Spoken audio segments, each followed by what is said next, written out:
किसी जंगल में एक पेड़ पर कौवों का घोंसला था। कौवे बहुत खुश और आनंदित रहते थे। उसी पेड़ के नीचे, पेड़ के तने में एक खरगोश भी रहता था। जब कभी बारिश या ठंड होती तो खरगोश उसी पेड़ के तने में छुप जाता और शिकारी जानवरों से सुरक्षित रहता। कौवे और खरगोश बहुत अच्छे दोस्त थे और मुश्किल समय में एक दूसरे की मदद करते थे। एक दिन खरगोश खाने की तलाश में जंगल में निकला। इस दौरान एक सांप पेड़ के तने में आकर रहने लगा। जब खरगोश अपने घर वापस लौटा तो उसने देखा कि तने में सांप है।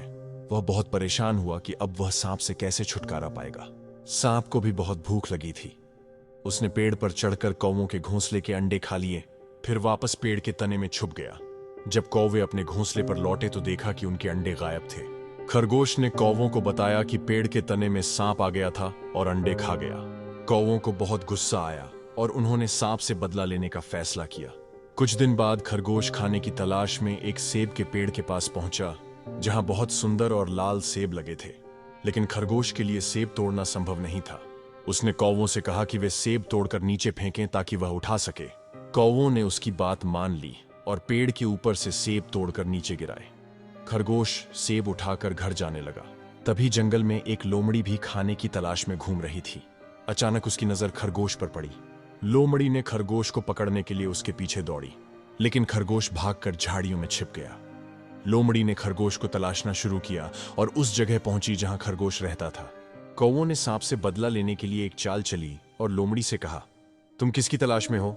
हम तुम्हारी मदद करेंगे। लोमड़ी यह सुनकर खुश हुई और उसने कौवों को बताया कि एक खरगोश उसके सेब के पेड़ से सेब चोरी करके ले आया है। कौवों ने कहा, बिल्कुल, उसे सजा मिलनी चाहिए। लोमड़ी ने खुशी खुशी कौवों की बात स्वीकार कर ली। कौवों ने लोमड़ी को चालाकी से बताया, खरगोश पेड़ के तने में छुपा हुआ है और उसके पास सेब भी है। जब लोमड़ी ने पेड़ के तने में झांका तो अचानक सांप ने उस पर हमला किया और उसे डंस लिया। लोमड़ी ने गुस्से में आकर सांप को अपने तेज दांतों और पंजों से मार डाला। सांप मर गया, लेकिन लोमड़ी को बहुत भूख लगी थी। उसने सांप खा लिया। चूंकि सांप जहरीला था, लोमड़ी भी जहर खाने की वजह से मर गई। इस तरह कौवों को सांप से छुटकारा मिला और खरगोश को लोमड़ी से। कौवे और खरगोश फिर से खुशहाल जीवन बिताने लगे।